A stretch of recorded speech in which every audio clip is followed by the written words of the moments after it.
Greetings. In this Future Trends Forum session, we explored challenges to doing scientific work in higher education at the present moment.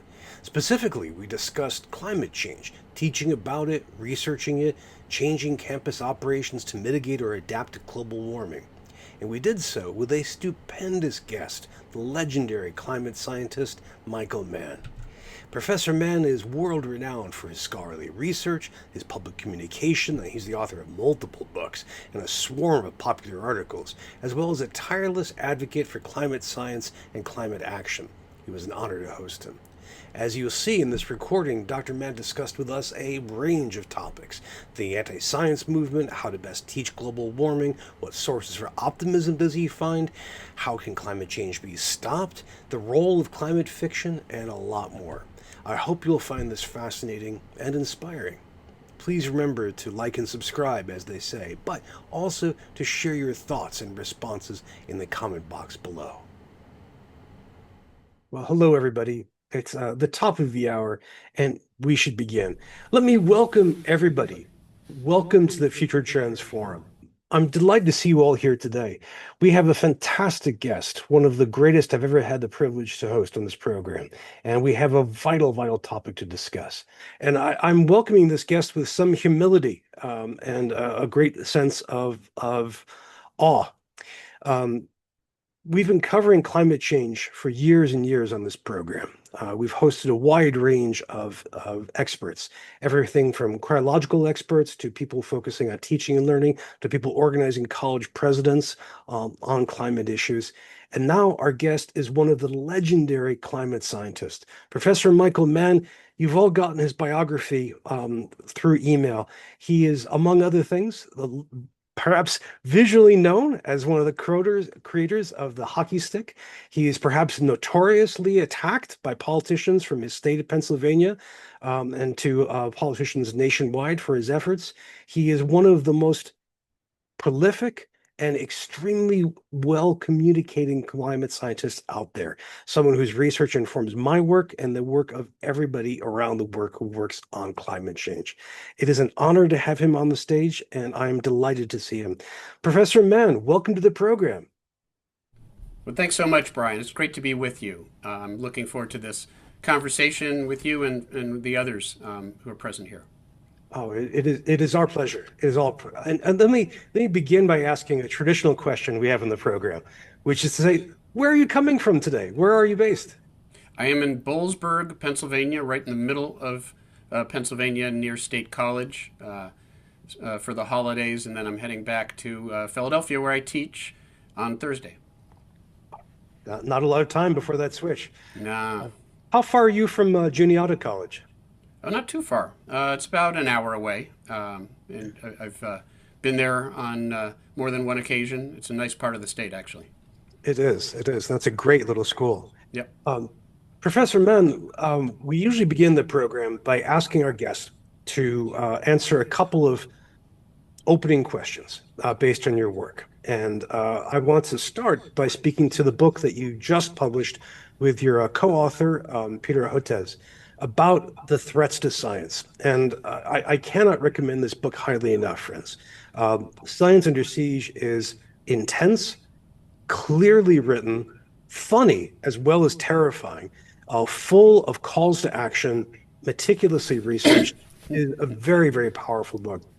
And in the book, you identify these great malefactors, forces that are pressuring on science, both academic and otherwise, including plutocrats, people in the press, professionals who make money by going after this, as well as petrostates. And since the book came out, things have not gotten better on this score. And I'm curious if you could just describe how you see the anti-science movement acting over the next year. What are some of the pressures they're exerting? What are some of the themes they're sounding now? Yeah, well, thanks for asking. And I think you'll be entertaining a conversation with my co-author, Peter Hotez, next week. Is that right? Indeed. We tried to get the two of you together, but you were both so much in demand, we had to split you up. So we're never in the same place at the same time, almost. you're magnets, you're continually opposed. But No, But it's I've had there have been a few opportunities for us to actually do events together, and I really enjoy those because we really work off of each other. But understanding that Peter will address sort of the health science part of public the health. equation Yeah, next week. I'll focus more on climate, and indeed the please. book, to some extent, is about the commonality in the tactics that are used by bad actors to discredit science that proves inconvenient to their ideological or political or financial agenda. And obviously, that's the case in climate science. It has been for decades because the work that climate scientists like myself do substantiates the fact that our continued reliance on and burning of fossil fuels is creating a crisis, is creating a planetary crisis. And the only real solution is to stop digging that climate hole, is to get away from fossil fuels. And that's not a message that the fossil fuel industry likes very much. And so there are all sorts of similarities, like I said, in the tactics that are used by these various players, the petrostates, the plutocrats, the pros, the propagandists, polluters, and I can keep on going. I'm sort of a sucker for a little alliteration, and we sort of frame the challenge in those terms. But as I said, Peter will talk more about the sort of anti-vax, vaccine hesitancy, and the attacks on public health scientists like himself and Tony Fauci and others, and understand that there are common players, common tactics. And when we realized that, that's why we decided to write this book, because we realized that there was something to be gained by thinking hard about why science is being attacked in this way by some of the same actors, plutocrats like the Koch brothers, Rupert Murdoch, and the way he's weaponized his media empire against vaccination and public health messaging on pandemics like COVID-19, and the way he's obviously weaponized his media empire against clean energy, against climate, promoting climate denial. So I'll talk more about that side of it. And indeed, I Excellent. sort of got a taste of it decades ago when we published, as you alluded to, the hockey stick curve back in the late 1990s, and that now iconic graph told a very simple story that that the continued reliance and burning of fossil fuels is warming the planet in an unprecedented manner and creating all of these problems that are associated with that warming. And I found myself under attack by all those bad actors that we just talked about, who sort of have collaborated in this war on climate science. And as you allude to, it hasn't gotten any better. The events of the last 3 or 4 days really underscore one of the central points that we made in the book. And it was a point that really emerged late in the writing of the book, because we had essentially written the book, or most of it, before the last election, Ah, and did have the opportunity to revise it substantively post-election, because, of course, the re-election of Donald Trump has perhaps been the most dangerous development in this oncoming assault on science. And what we see is authoritarian, petrostates, Russia, Saudi Arabia, collaborating with the Trump administration from a geopolitical standpoint to try to further the agenda of fossil fuel dependence. And we can understand what's going on, the war against Ukraine by Russia, and the attack by now the Trump administration, the attack on Venezuela, in those terms. The threat to take over Canada, Greenland. but Oh, Greenland, goodness. because of its rare earth minerals.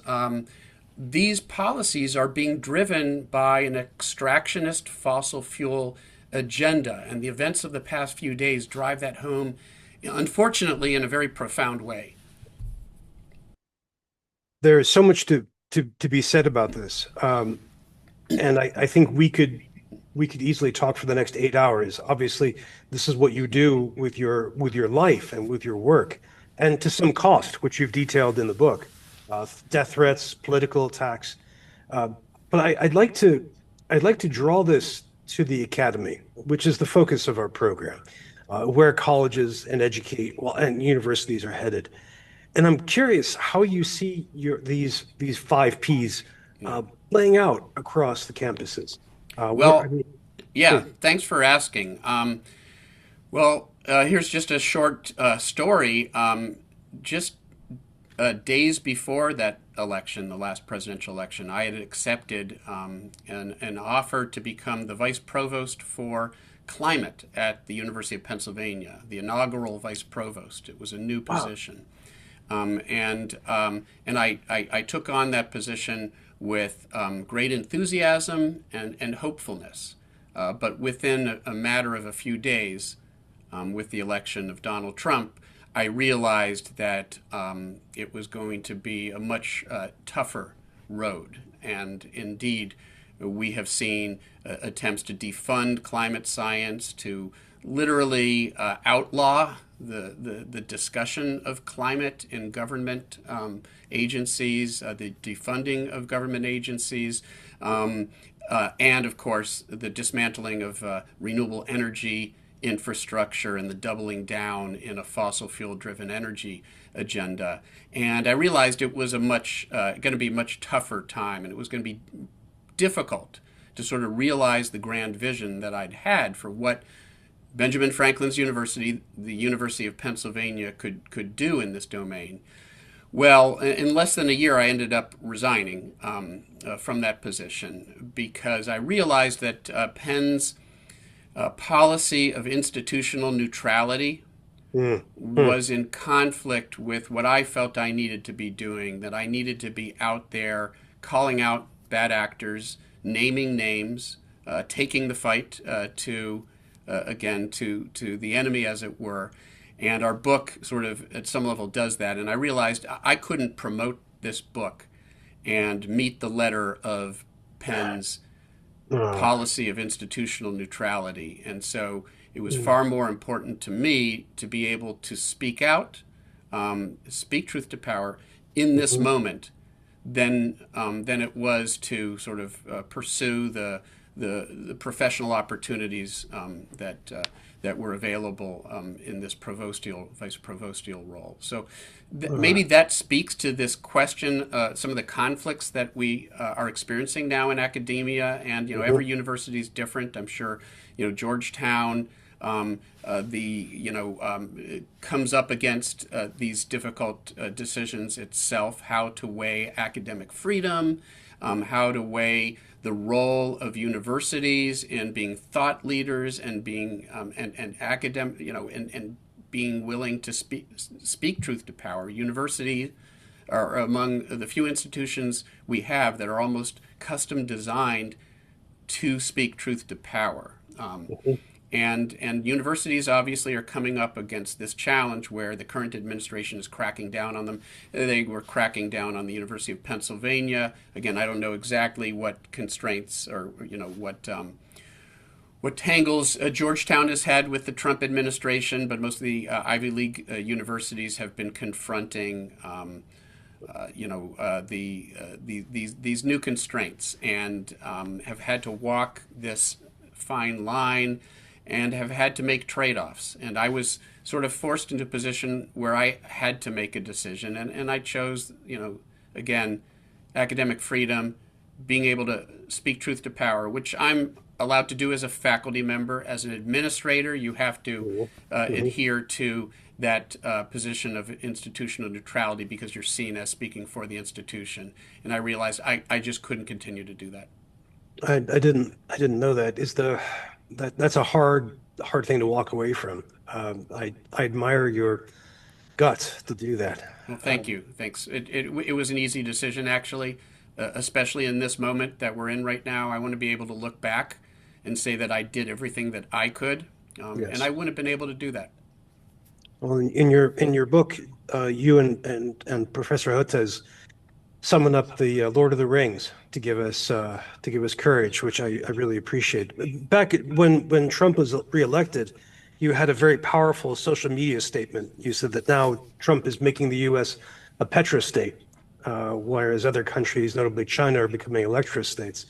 I'm I'm I'm wondering how does this play out when it comes to colleges and universities? First of all, taking money from some of these petrostates, Yeah. some Saudi Arabia, but also we prepare students to work in some of these companies. We also participate in relationships with some of these press barons that you described, most notably Rupert Murdoch, but also other sources. It seems like higher education is intertwined in both science and anti-science at the same time. That's absolutely right, and maybe that's less obvious in the public health domain, and that's something that you can explore with Peter next week. But certainly in the climate domain, it's clear that there is, and I suppose there are parallels there with universities, medical schools taking funding from pharmaceutical companies. There are potential conflicts of interest there, of course. One of the more remarkable examples of that, my colleague and friend Naomi Oreskes recently had a paper, and there was a New York Times article about this the other day, that Monsanto, now owned by Bayer, had basically ghostwritten an article saying that Roundup, this Oh weed no. killer, Oh no. glyphosate, yes, Yeah. that had been relied on for decades by industry to argue that this was safe, that there was no human health threat from the use of Roundup, from the use of glyphosate. And now, of course, it turns out that the paper they always referred to make that case has been retracted from the journal that published it more than 20 years ago because of evidence that Naomi brought to light about the fact that it had been ghostwritten and that the data were not, they didn't even provide the source of the data. It was unclear that the data were real. And anyway, so that speaks to, so these conflicts of interest run deep. They run throughout academia. They run throughout the different areas of the different academic disciplines, but certainly in the domain of energy and climate, where there's so much money, there's so much fossil fuel money. The fossil fuel industry is the wealthiest industry on the face of the planet. And they've used that to buy out universities by funding departments, by funding research, that leads to a fundamental conflict. And there was some coverage of this. There was a report that was put out. I don't know if it was Greenpeace. I forget who put it out, but it was basically the leading universities. How many universities are taking fossil fuel industry money for research?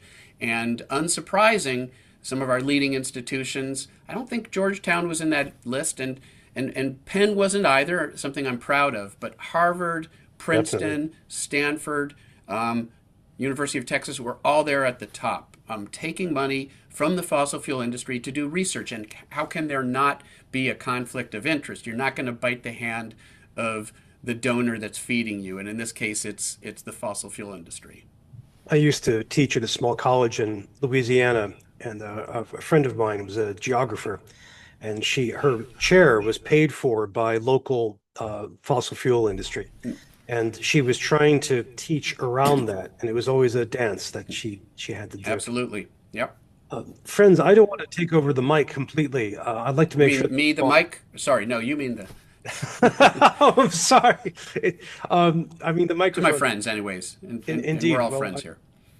I hope so. That's what we like to do here. I wanted to say in the chat, we've got some really nice observations and questions so far. Great. Two teachers. Warren Durrell says that he teaches about climate change at the Osher Institute at North Carolina. And Charlie Brown says he teaches the science of global warming at Western Washington University's Academy for Lifelong Learning and the Oh, Edmonds great. College Creative Retirement Institute. Brilliant. Friends, I've got a couple more questions for our guests, but I would love for you to put forward your questions and comments now. And I'll So, make my answers short on these, Brian, to make sure that we have enough time to get to all the questions there. brilliant. I wish I could clone you. This is so friends, please take this opportunity to put your questions in the chat, or of course you can use the Q&A box. We have one comment from our dear friend in Virginia, Mark Rush, who says that universities cannot complain about the Trump administration's favoring the fossil fuel industry when so many universities cave into the fossil fuel industry as well. Well, this is what we were just talking about. I can't. I would say that I would frame it a little bit differently. We can complain about both. We should be pushing back at both of those things. But certainly, our hands are not clean here in academia when we accept industry money. We make a pact, with the proverbial devil. Indeed, indeed. Thank you for mentioning the retraction story. Audrey Gunn in the chat just shared the retraction Oh, notice, which great. is Thanks, very nice Audrey. to see. While people are thinking about, Caroline Levine mentions the current president of Cornell's board of trustees is a frat gas CEO. And Cornell, just a shout out here, has a wonderful climate change activist group called Cornell on Fire, which I'm delighted to see. Yeah, and a good friend of mine, Bob Howarth, is a Hmm. researcher at Cornell University who's Hmm. actually sort of led the effort to expose the problem with fugitive methane emissions from fracking. So there's some irony there. I'm sure that they have some interesting conversations there at Cornell. Yes, yes, they do. Well, while people are thinking about this, and I'm just imagining, everyone making having all kinds of thoughts right now. I would ask one that's a bit forward-looking, which is how can we best teach our students for the world of climate change, given this anti-science siege? How can we best train them up, educate them, give them the habits of mind, give them the character formation in order to be able to advance into and help repair this world that we're busily damaging?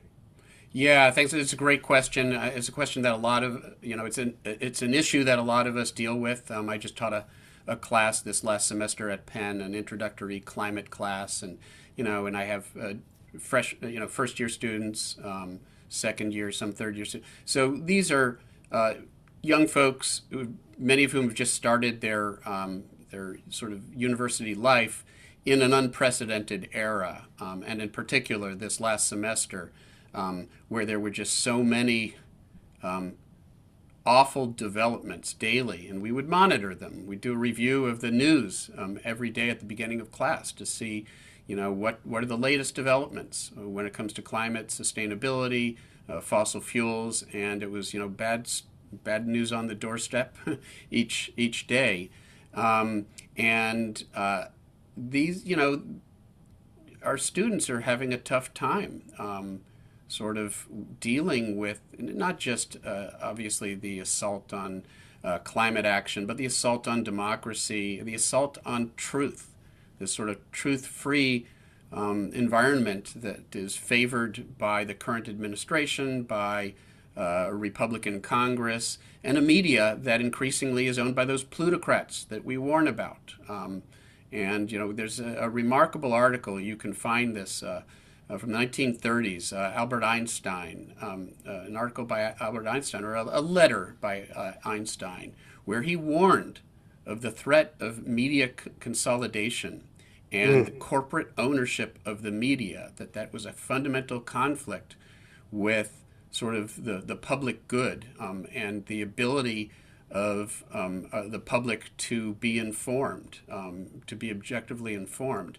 And we're realizing his worst fears. We're realizing Carl Sagan's worst fears, in the demon-haunted world, where he warned of a time, which is now, Yeah. when people would lose their ability to think critically. And that maybe comes back to this question: what is the most important thing we can do with these students?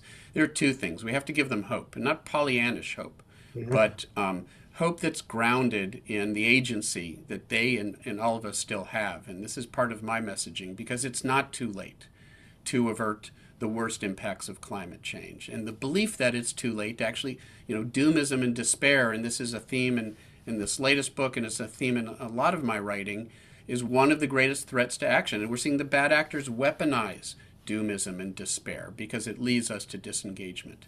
And so again, it can't be Pollyannish optimism, but guarded optimism that recognizes that the obstacles as yet are not physics, they're not physical, they're not technological. We have the technology, the green energy technology, battery, amazing developments in battery storage. We've got the infrastructure now to decarbonize our world. We just need the political will.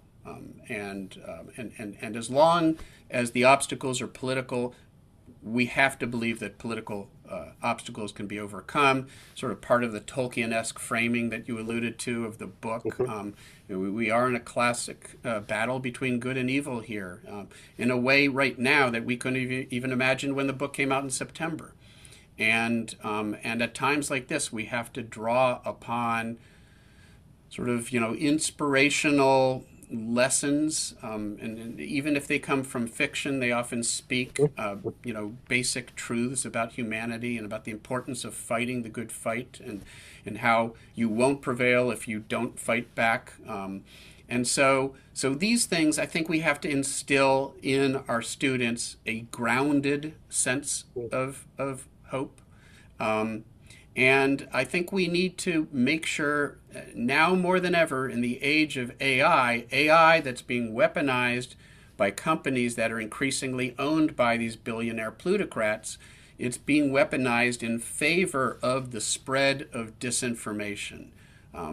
And we need, more than ever, we need our students to be able to sift through this, this flood of information that they're now inundated with day in and day out, and use basic critical thinking tools to be able to identify what's real, what's reliable, and what isn't, especially at a time when you can't necessarily even believe your own two eyes anymore. We've reached that point here. And so teaching the tools of critical thinking, that's always been important, but gosh, it's important now in a way we couldn't have even imagined. Well, thank you. That's a fantastic answer. And here, let me just give a shout out to libraries that do so much great work with information Absolutely. literacy. In the chat, we've had a stream of comments. Cecilia mentions that a really nice project they've got going. Her town has a problem with methane leaks, so they've collaborated with MIT to do a really good mapping project. Oh, There's a great. link to that in the chat. What's the town? Arlington, Okay, but yeah, I come from Massachusetts, so yeah, know so where you that know is. this one. Very good. We've also had Dermot Foley asked you, he said that he admires your resilience in speaking truth to power, and he wanted to know about strategies you use to stay positive and focused on the urgency of the science. So you just described the ways of giving students agency and giving them a vision of hope.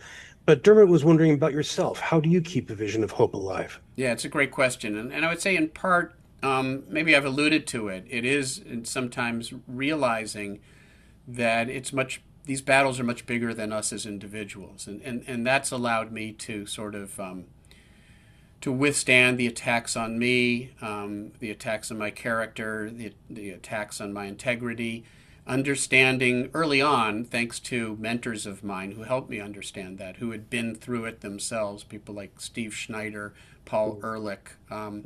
Hmm.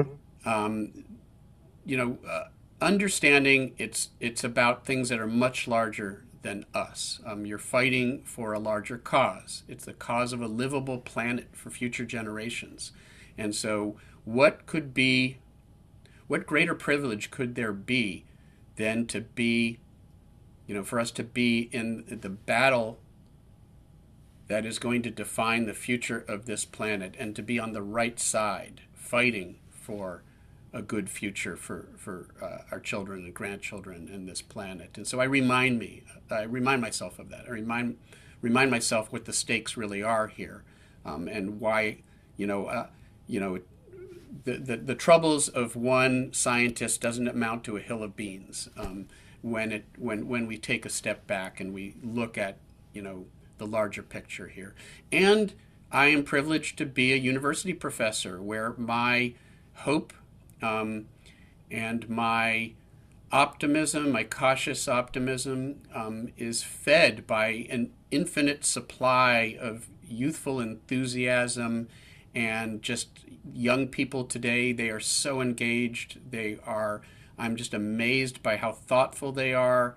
We often dismiss, Gen Zers, but I'm really impressed by their ability, their durability, the fact that they've been able to grow up in these tumultuous times and yet come away as articulate and as skilled as they are in processing information and conveying information. They're just amazing communicators, and they've grown up in an environment where all these tools that we never had that allow them to communicate with each other and to the rest of the world. And so I draw upon the inspiration of this next generation. I have a 20-year-old daughter who's a second-year student at Penn now, Wow. studying computer science and math, and and I think about her, and I think about the future for her and for this generation, and I have no doubt that they will rise to the challenge. The problem is we can't wait until they're in positions of power and authority. We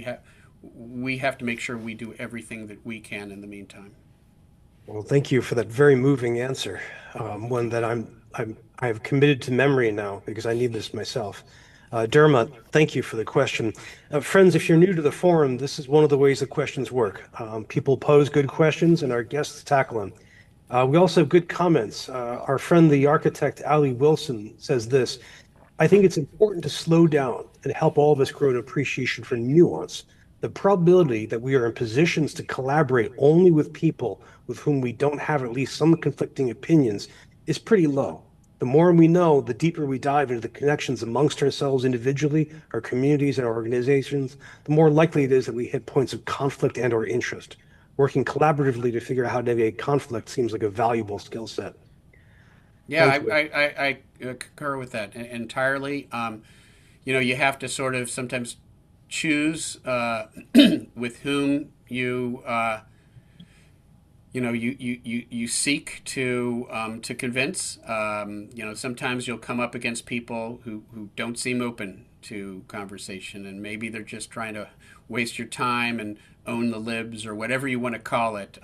Move along because maybe that next person is is persuadable. And often, times I find myself surprised. Somebody who I might have dismissed as unreachable, you find some common ground. You find things that you both care about, and you're able to work with that and reach, some level of common understanding. And you might not change their mind about climate change on that day, but maybe you begin a process there.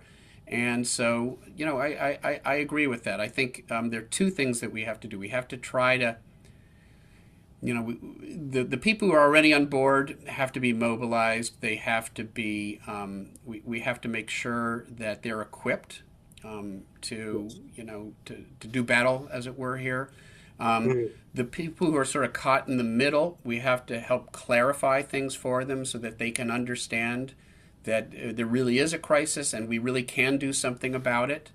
And then sometimes we have to decide, it's sort of a triage here. And the sort of hardcore climate deniers and science deniers, there's always the possibility we could spend a lot of time and effort trying to convince them, and it's time and effort that would have been better spent in those other two areas. And so we each have to sort of make that determination ourselves. But I always start out from an assumption of good faith, and often that assumption will be betrayed fairly soon. But you start out with that assumption, and sometimes you're surprised. Sometimes indeed. Thank you for addressing that, and that it's wonderful to see this flow of conversation. My namesake, Brian Rockwell, has another question about this, a kind of tactical question. It goes like this. The best ways to teach climate change in higher ed, do you have any suggestions on how to phrase the desire to include climate change in curricula, not specifically focused on those topics? So he gives the example, he teaches writing at two schools, one very pro-climate science and one that wanted neutrality. It was hard voicing his desire to include climate change as part of his writing curricula at both. Yeah, it's a great point. You know, rather than thinking about climate change as just this niche topic, and and we have a science course about climate change, and that's where Yes. students learn about it. We really need to, to the extent that this is the defining challenge of our time, and it impacts every sector of human civilization in our world.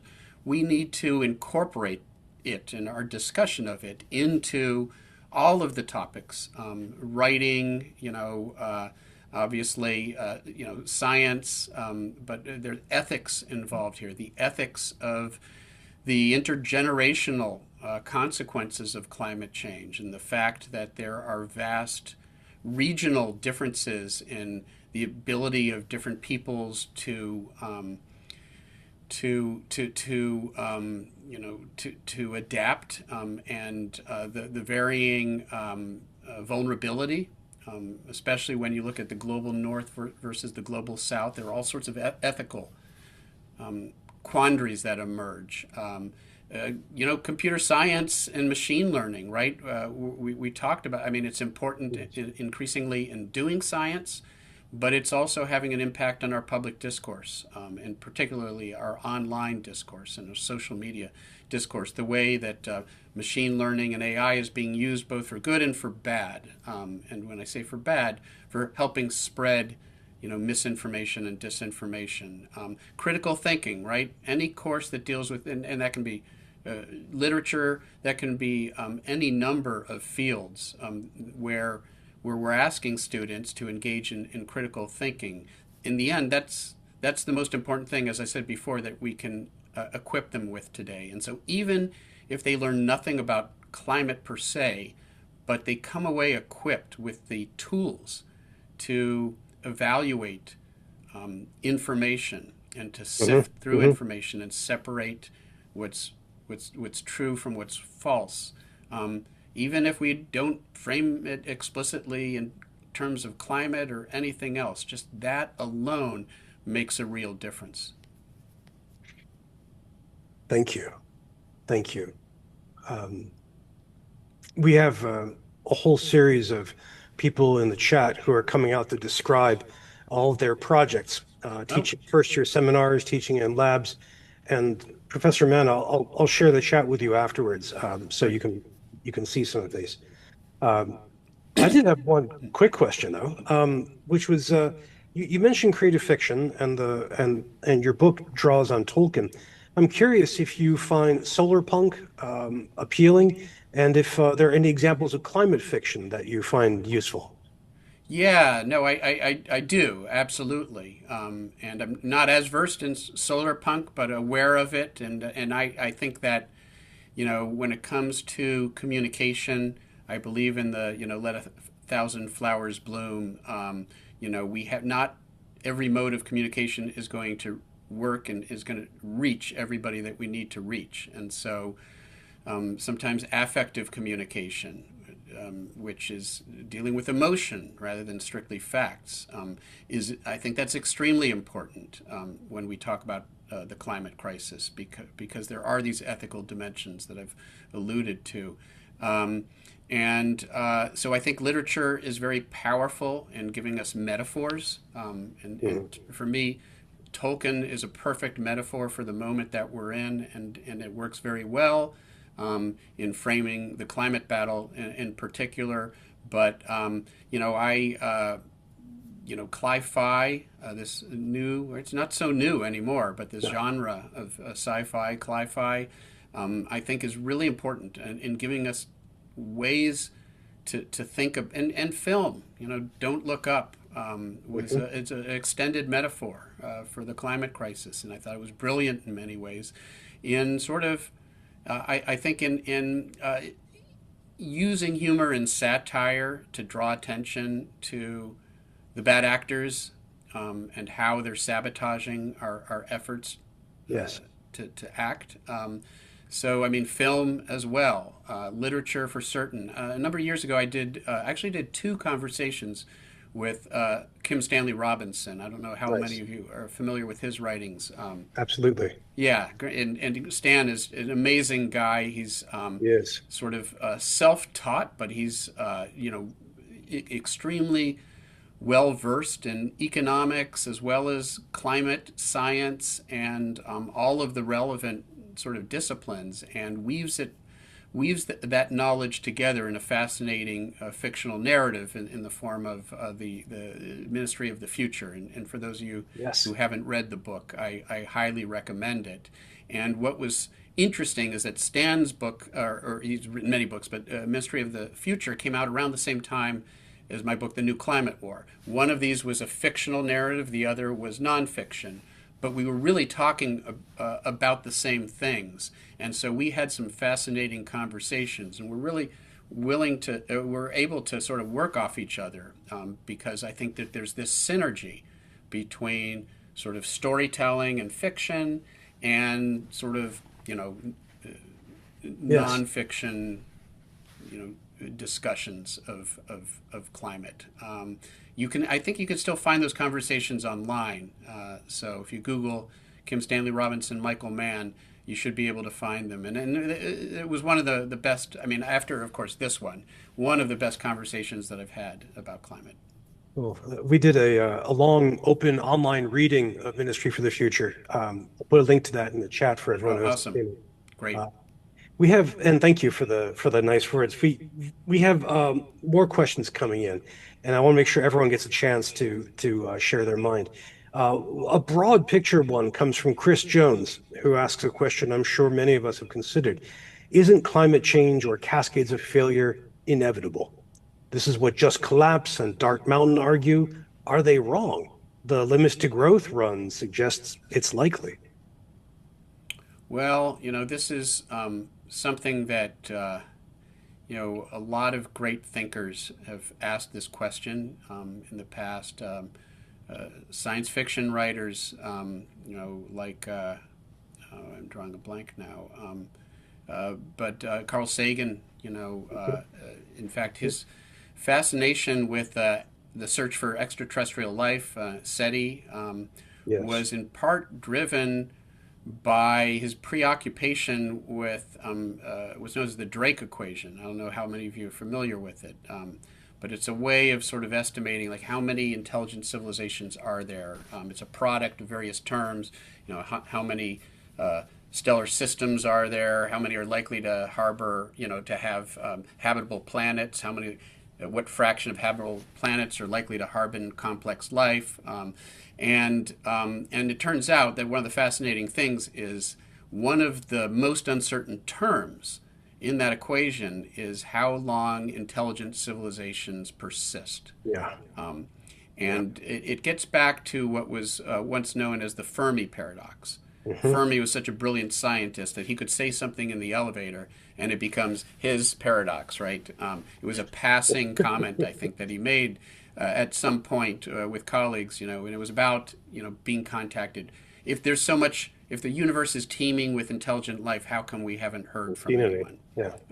And that the Drake equation attempts to sort of to address that question. And one of the explanations for why we haven't heard from anyone is that intelligent civilizations don't last very long. They destroy themselves. And they're in my book, Our Fragile Moment. That was not my most recent book, but 2 books ago. I talk about that quite a bit, and I talk about both SETI and this question about intelligent civilizations. I get into the sort of thought experiment.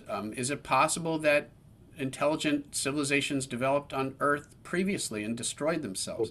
What would we see in the geologic? It turns out it's a more interesting question than you might think, because if an intelligent civilization like human beings lived 50 million years ago, there would be almost nothing available in the geological record to discern that. And so my good friend Gavin Schmidt, who's the director of the NASA Goddard Institute for Space Studies, wrote this short story. He wrote an article.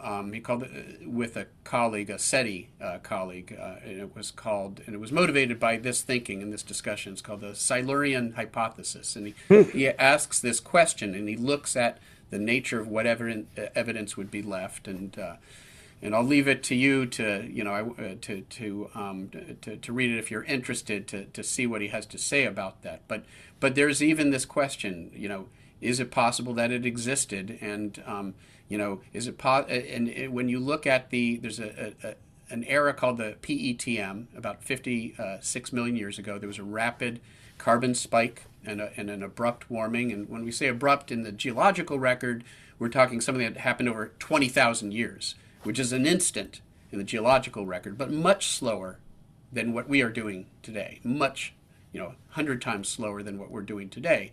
But the point is that, if you look at it, there was a carbon spike, there was a substantial extinction event associated with the warming and ocean acidification, and everything came, associated with that carbon spike. And is it possible that there was an intelligent civilization that emerged and then went on a fossil fuel burning spree, like we're doing today, and extinguished themselves in a geological moment? Turns out it's not as easy to dismiss that as you might think. But then it gets into this broader question. Is that the nature of all intelligent civilizations? Do we concentrate power in the hands of a small number of people who are subject to, all of the frailties of sentient beings, jealousy, rage, and certainly greed, and the need to dominate? What happens when a civilization concentrates the power in the hands of a small number of people, especially people? Is there a bias? People who become that powerful, what sort of people attain great amounts of wealth and influence? Sociopaths. So are we placing the reins of human civilization in the hands of a small number of sociopaths? I would like to say that's not happening, but the evidence seems to be to the contrary. So all I can say is that whether or not we are likely to prevail in this or any number of battles that we're currently fighting, what's surely the case is that if we don't fight, we will lose. If we don't try, we will lose. And so you fight the good fight. That's a lesson that I draw from inspirational, fictional narratives, but I truly believe it, and I believe it to be the case here. There's a chance. There's a line from The Lord of the Rings that I've often used. Actually, it's from the movie. It's not in the original Tolkien books. But, there's some good in this world, and it's worth fighting for. I think that is an apt characterization of this moment that we're in. Thank you. This is. I love that you took the darkest question of the hour and turn it towards hope in the end. Maybe that's just me. Well, that's a lot. We have another question that comes from Vivian Forsman, who says that Venezuela eclipsed the Epstein files. Epstein files eclipsed the raids on NOAA and other important institutions. How do we move forward with the attention climate change demands? Yeah. If I could add to that, there aren't a lot of precedents for this. We're a very short-term oriented species in a lot of ways. We're talking about a century-plus long effort. How do we keep the eye on the ball? Yeah, it's a great question, and so many great intellects and thinkers have asked this very question. And if there was a simple answer, I think we'd know it. And I'm afraid there may not be, other than, again, we need to find a way in this environment today where we're inundated with information. It's an information economy, and we're fighting for a small crap of that attention span among our audience. And meanwhile, they're being bombarded with so much else. And some of it is sort of frivolous, and sports and entertainment, what have you. And I say frivolous, but important because it's part of who we are. We are fighting for this tiny sort of fraction of the attention span that's available to us to talk about climate, to talk about problems that might seem abstract. They might seem far away and far less immediate than everything that you just listed. And of course, the Trump administration has exploited that, right? They just sort of, they're able to sort of flash the next shiny object to the media and to the Mhm. American people, and Mhm. suddenly everything else sort of falls out of our view, and we're distracted with the next scandal, the next, you know, atrocity, whatever you want to call it.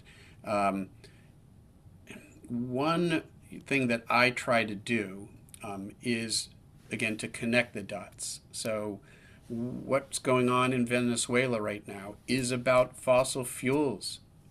Donald Trump said it's about fossil.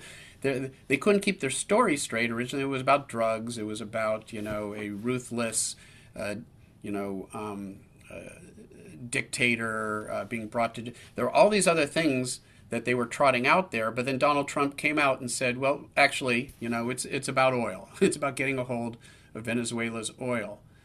So that's a fossil fuel story. That's a climate story right there. Interesting. The conflict that we're dealing with right now in the Middle East, there's a climate story there. This is an area. Syria experienced an unprecedented drought. When I say unprecedented, the worst in at least 1,000 years, as far back as the Wow. paleo evidence goes, and Wow. that led to the sort of collapse of rural farming, and rural farmers went into cities like Aleppo, where they were competing for food and water and space with other people. That leads to conflict. Conflict creates an environment where terrorist organizations can recruit, and that ISIS came out of an unprecedented drought in the Middle East. And so I think we have to connect the dots.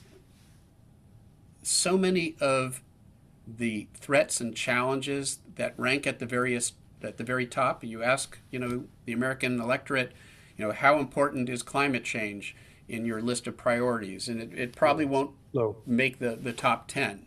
But if you look at the top four, they will all be things that are directly impacted by climate change. Conflict, affordability, the affordability Mm. crisis right now, Mhm. Mhm. substantially.